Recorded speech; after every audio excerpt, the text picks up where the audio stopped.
Over to the Wild's Class C matchup between Waverly and Chenango Forks. We pick it up in the second. Waverly up 14-8. The pitch to Tate Bender. He'll reverse field, head to the corner, and gets in for 6. But Waverly would answer with 23 seconds left before half. The lob to Xavier Watson. How does he do it? He bobbles it, comes down with it. It's 20-15. And now Lucas Bartlow punches it in for the Forks, up by 3.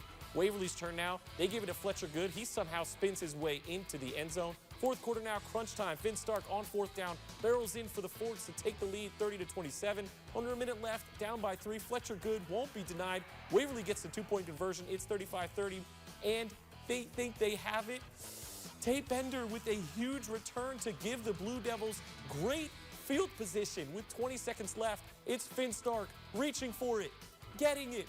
Forks takes the lead 38-35. Waverly trying for a miracle, but that's it in a back-and-forth battle. Chenango Forks takes down Waverly 38-35 and are the Class C champions.